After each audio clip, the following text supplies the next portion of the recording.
Selamat pagi, siang, sore, atau malam, Bapak Ibu Guru yang terhormat. Saya, Brian Krisnaputra dari kelas 8C, nomor absen 28, akan mempresentasikan proyek 5 saya yang saya sudah kerjakan selama kurang lebih 1 bulan. Dengan tema, Generasi Kreatif yang Mengembangkan Budaya Bangsa dengan Menggunakan Teknologi. Kita lanjut ke presentasinya. Nah, di sini ada teks drama saya untuk tugas bahasa Indonesia.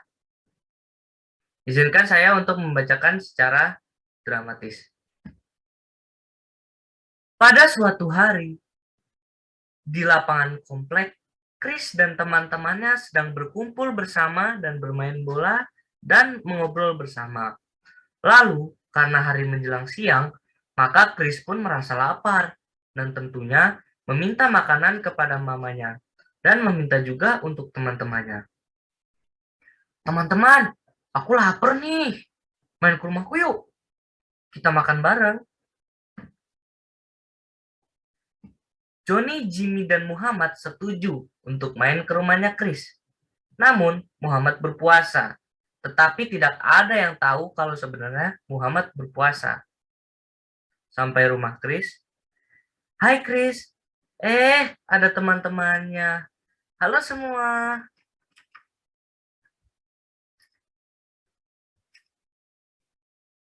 Hai Tante, apa kabar? Kabar Tante baik. Tante udah masak nih. Pas makan siang. Ayo ke ruang makan. Sampai ruang makan. Ayo teman-teman, kita makan bersama. Maaf teman-teman, aku lagi puasa, jadi nggak bisa ikut makan. Dengan nada sedikit kecewa, Chris menjawab, "Ya, kenapa kamu puasa?" Mama Chris dengan nada sedikit tinggi dan marah, "Hei, Chris, kamu nggak boleh seperti itu. Kamu harus memiliki rasa toleransi terhadap siapapun, entah itu temanmu, saudaramu, atau masyarakat." Akhirnya pun mereka makan bersama tanpa Muhammad. Namun ternyata Chris sangat suka makanan buatan ibunya, dan saking lahapnya ia mengecap, dan Jimmy pun mengingatkan Chris.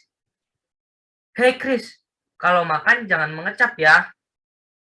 Johnny, "Mengapa kalau mengecap?"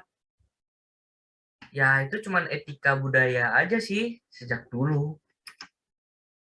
Singkat cerita, mereka pun akhirnya selesai makan, dan akan pergi bermain lagi. "Yuk teman-teman, ayo pergi main lagi." "Chris, kamu udah izin mamamu?" Dengan nada kesal. "Kalau aku pergi, mamaku udah tahu kok kalau aku pergi main." "Tetap saja, kamu harus izin." Chris pun mendengar kata Jimmy dan izin ke mamanya. "Ma, aku izin pergi main ke lapangan lagi ya." "Oke nak, jangan pulang terlalu sore ya." Akhirnya Jimmy, Chris, Johnny, dan Muhammad kembali pergi main dan akhirnya pulang pada sore hari dan tepat waktu. Nah, ini adalah bahasa Inggris saya. The greeting card social usage in traditional society. In traditional society era, greeting cards is meant formally and the very important message. Because in the traditional era, there is not any communication tools like telephone, laptop, smartphone, and because of that, greeting cards sent via postman, messenger, even birds come a messenger. B. The greeting card social usage in modern society. In modern society, greetings cards can be made via online and a lot of innovation on picture. And because in modern society, there is communication like smartphone and laptop. Greeting card can be sent via Gmail, WhatsApp, and other application online. And don't waste much time. Ini adalah greeting cards buatan saya dengan bertema Bon Voyage.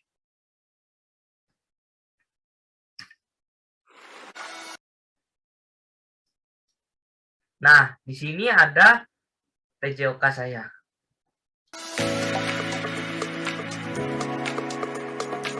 Di sini saya melakukan pemanasan. Pemanasannya berupa stretching tangan dan stretching kaki.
Dengan rintangan botol air, saya melakukan gerakan zigzag dengan lari ke kanan dan ke kiri.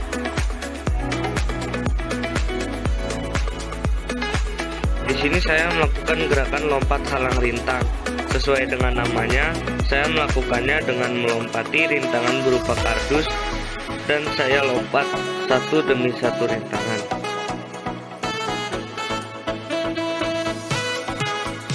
Di sini saya melakukan lemparan bola kasti dengan bola kasti yang saya buat sendiri menggunakan kertas seukuran bola kasti. Cara melakukannya adalah dengan ancang-ancang menuju keranjang lalu lempar. Nah, segitu saja video PJOK saya.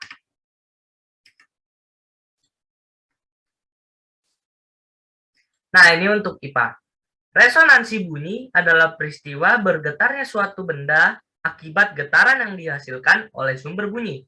Resonansi bunyi hanya dapat terjadi jika suatu benda memiliki frekuensi alami yang sama dengan frekuensi alami sumber bunyi yang bergetar. Selain benda, udara atau gas di sekitar sumber bunyi juga dapat beresonansi, asalkan memiliki frekuensi alami yang sama dengan frekuensi alami sumber bunyi. Contoh alat musik yang menggunakan prinsip resonansi adalah alat musik gitar yang akan saya mainkan, lalu ada pianika, juga ada biola. Prinsip pembentukan nada pada alat musik yang saya gunakan untuk menyanyikan lagu daerah adalah gitar. Ketika gitar dipetik, maka senar akan menghasilkan getaran dan bergetar ke dalam tabung gitar yang berisi udara, dan akhirnya menghasilkan gelombang. Dan gelombangnya dikeluarkan lalu menghasilkan bunyi, lalu karena senar gitar ditekan, maka menghasilkan beberapa nada yang bernama chord. Nah, ini adalah video gitar SBK saya menyanyikan lagu Bengawan Solo.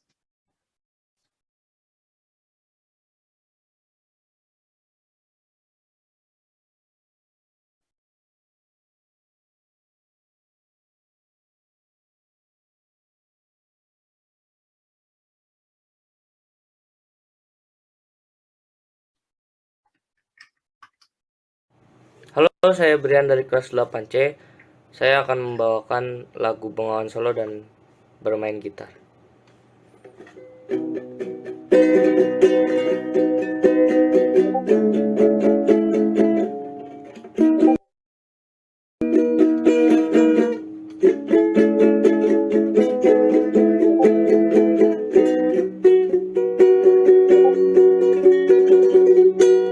Bengawan Solo, riwayatmu ini sedari dulu jadi perhatian. tianin sani musim kemarau.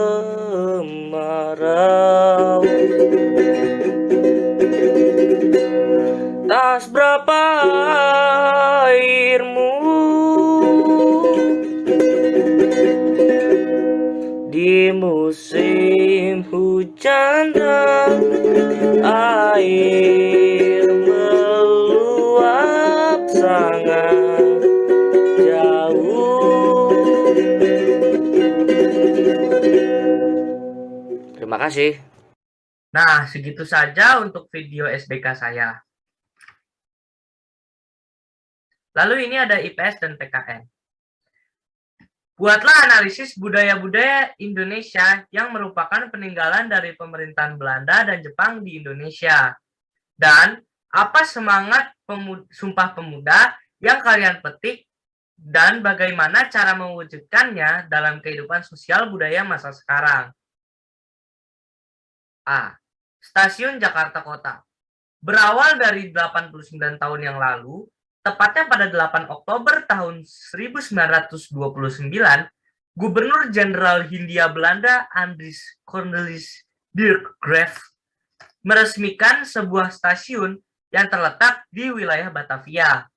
Stasiun tersebut dikenal sebagai Stasiun Beos dan sekarang bernama Stasiun Jakarta Kota yang masih dipakai untuk perjalanan Jabodetabek dan sudah menggunakan KRL dengan teknologi terbaru Commuter Line.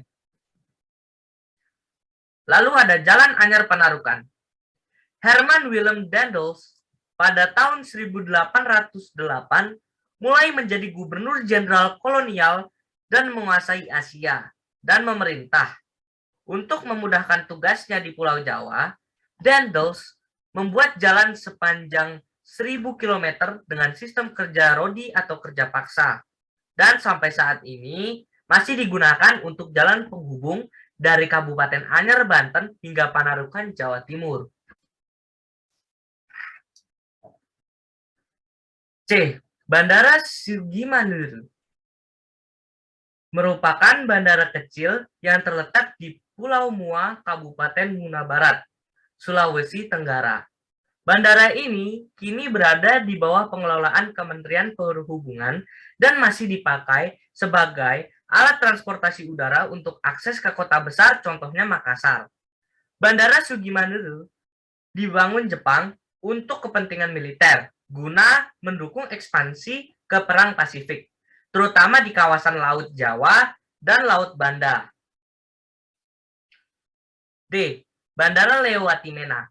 Bandara Leo-Watime merupakan bandara peninggalan militer Jepang yang berada di Morotai, Maluku Utara. Dibangun Jepang pada 1942 dan hingga sekarang masih digunakan sebagai pangkalan TNI Angkatan Udara dan tempat transportasi udara masyarakat. 2. Pada zaman dahulu, saat Jepang belum menguasai Indonesia, sistem organisasi masyarakat yang terbawa adalah desa dan dukuh. Namun, setelah Jepang menguasai Indonesia, terdapat sistem organisasi masyarakat yang bernama Tonarigumi. Sistem tersebut berfungsi agar mempermudah pengawasan dan pengerahan, karena pada saat tersebut Jepang membutuhkan tenaga kerja yang banyak untuk membuat infrastruktur.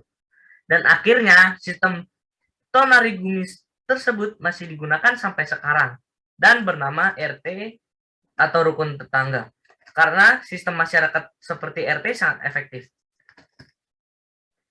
Peninggalan pendidikan yang diadaptasi bangsa Belanda adalah struktur kelas dalam pendidikan jenjang SD selama 6 tahun, SMP 3 tahun, dan SMA 3 tahun. Pada akhir era abad ke-19 dan awal abad ke-20, Belanda memperkenalkan sistem pendidikan formal yang lebih terstruktur pada rakyat Indonesia, yaitu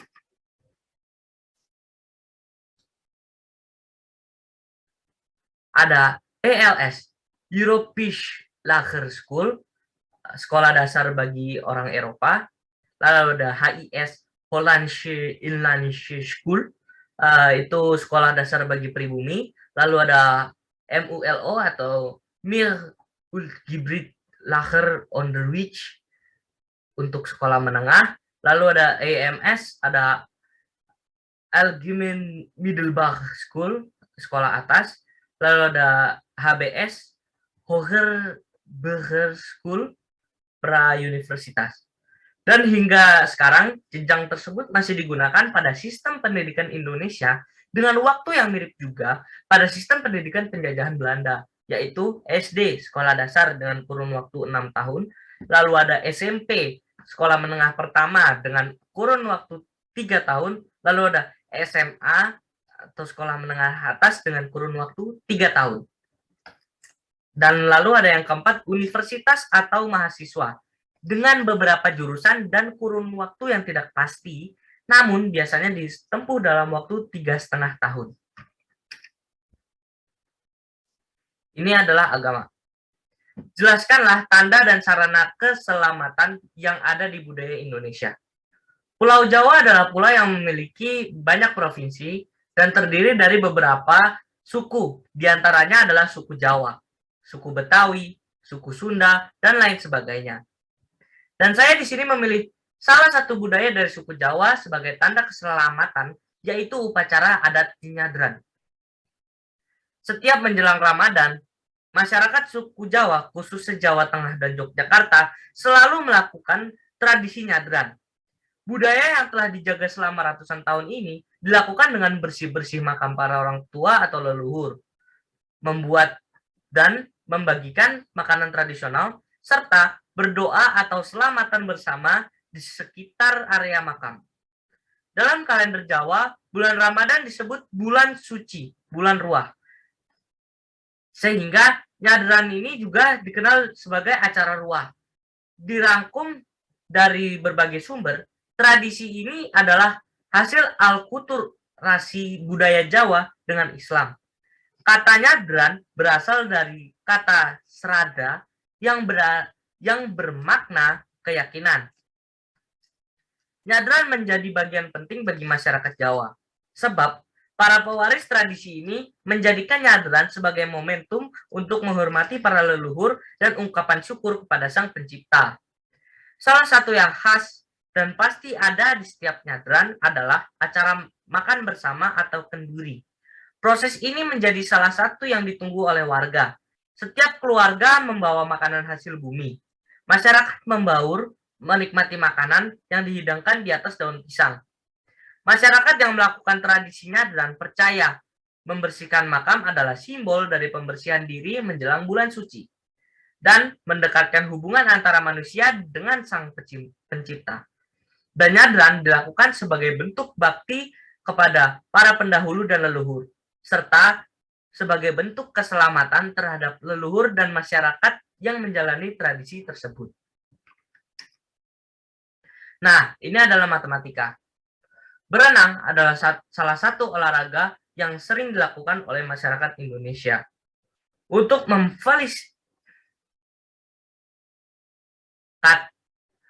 berenang adalah salah satu olahraga yang sering dilakukan oleh masyarakat Indonesia. Untuk memfasilitasi hal ini, Pak RT membuat sebuah kolam renang pada sebuah fasilitas sosial. A. Kolam renang yang dibuat berbentuk lingkaran berdiameter 20 meter dan sekeliling kolam dibuat jalan setapak dengan lebar 2 meter dengan biaya Rp300.000 per meter persegi. Hitung biaya untuk pembuatan jalan tersebut. Lalu untuk B, untuk mendukung pembuatan kolam tersebut diperlukan sebuah kompresor. Roda penggerak kompresor terdiri atas lingkaran besar dan lingkaran kecil yang dihubungkan dengan tali karet atau fan belt. Panjang jari-jari lingkaran masing-masing 13 cm dan 5 cm. Jarak kedua titik pusatnya adalah 40 cm dan besar sudut APC adalah 155 derajat. Hitunglah panjang tali penghubung kedua lingkaran. Ini adalah A. Luas sama dengan pi kali R kuadrat dikurangin pi kali R kuadrat. Luas kolam renang sama dengan 3,14 dikali 10 lalu dikali 10 lagi sama dengan 314. Lalu untuk luas jalan setapaknya 3,14 dikali 12 lalu dikali 12 sama dengan 452,16. 452,16 dikurangi 314 sama dengan 138,16. Total biaya 300.000 dikali 138,16. Jadi sama dengan Rp 41.448.000 rupiah. Jadi total biaya yang dikeluarkan untuk pembuatan jalan tersebut adalah Rp41.448.000. Lalu untuk B, AB sama dengan akar dari 40 kuadrat dikurangi dalam kurung 13 kurang 5 kuadrat. Sama dengan akar dari 1536. Sama dengan 39,19. 360 derajat dikurangi 155 derajat sama dengan 205 derajat. AC sama dengan 155 derajat dikurangi 300 cut. AC sama dengan 155 per 360 dikali 3,14 dikali 10 sama dengan 13,5. BD sama dengan 205 per 360 dikali 3,14 dikali 26 sama dengan 46,48 lalu sama dengan 46,5. Panjang tali sama dengan 39,19 ditambah 39,19 ditambah 13,5 lalu ditambah 46,5 sama dengan 138,4 cm. Jadi, panjang tali fan belt adalah 138,4 cm. Nah, di sini ada poster TIK saya yang berjudul Java Wonderland dan bertema budayaan.